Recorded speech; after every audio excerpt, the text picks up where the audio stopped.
JB, tu avais envie de nous parler de cette 25e journée de top 14 en des termes élogieux. Franchement, à mon époque, les stades n'étaient pas pleins, quoi. Le spectacle n'était pas le même. Et ce week-end, quand tu regardes tous les matchs, il y a du jeu, il y a du spectacle, ça ose, c'est audacieux. Et de plus en plus, on se rend compte que les entraîneurs, les joueurs se rendent compte que la possession est plus importante que la dépossession. Jean-Pierre Rive disait, le ballon est un trésor, ne le perds pas.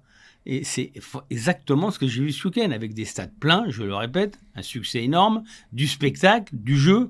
Bref, je ne reconnais pas le rugby moribond d'il y a 20-25 ans, où le temps de jeu était de 15-20 minutes par mi-temps. Franchement, je suis admiratif du jeu pratiqué et des risques, qui ne sont pas des risques, mais surtout du plaisir de jouer, quoi. On a vu ces 2 dernières minutes entre Toulouse et La Rochelle, où les 2 équipes jouaient, n'avaient pas envie d'aller au vestiaire. Malgré les quelques absents du côté de Toulouse, il y a eu match, il y a tellement eu match qu'il y a eu égalité.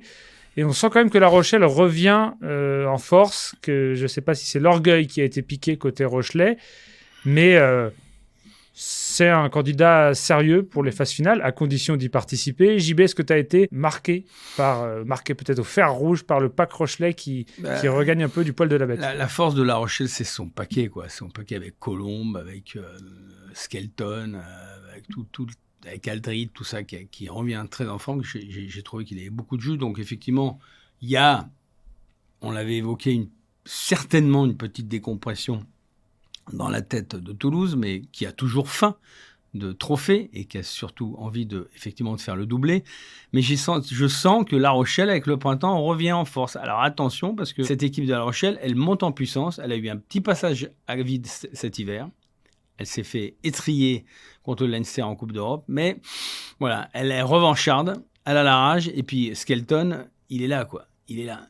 J'ai apprécié ce match, comme tous les autres matchs, comme l'orgie de jeu proposée par Perpignan contre Bordeaux, qui venait pas pour rigoler, qui avait besoin de points pour assurer sa place dans le 3. J'ai trouvé l'UBB un peu en dilettante, tout de même. Dès le coup d'envoi, il n'est pas capté.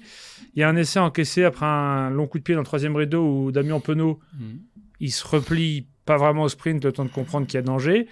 Donc là, j'ai trouvé que c'était peut-être pas l'UBB version phase finale. Après, c'est une nuance. Ça ne veut pas dire que les joueurs bordelot-béglais étaient venus en tongs non plus.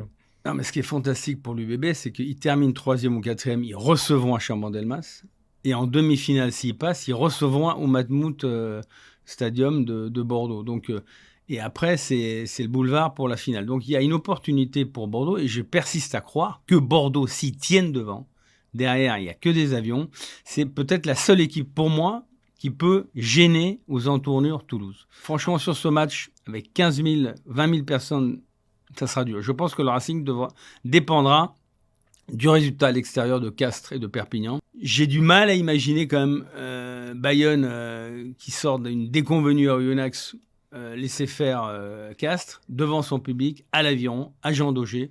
Et j'ai du mal à imaginer effectivement Pau perdre devant son... C'est peut-être le seul match où j'ai moins de certitude. Je pense que Perpignan, s'ils attaquent le match avec la folie, mais la folie canalisée qu'ils ont à Aimé Giral, ils peuvent faire quelque chose à Pau. Qu'est-ce que tu en penses, toi ? Est-ce que lorsqu'on ne joue plus rien, mais qu'il y a 15 000 personnes, on en a moins envie ? Je ne crois pas. Il y a des contextes particuliers. Jouer rien, je ne sais où, devant trois pèlerins, ou à Jean Daugé, effectivement, c'est différent. Quand tu joues à Jean Daugé, enfin moi, je veux dire, c'est le rêve de beaucoup de joueurs de jouer à Toulouse, de jouer à Toulon et de jouer à Jean Daugé. Enfin, s'il y a 3 rêves importants dans l'esprit de beaucoup de joueurs de rugby. Et ça, ce rêve, il est indépendant des comptes d'apothicaire. Je pense que Grégory Pata est vexé de la défaite à la dernière minute contre Oyonnax et voudra bien terminer cette saison.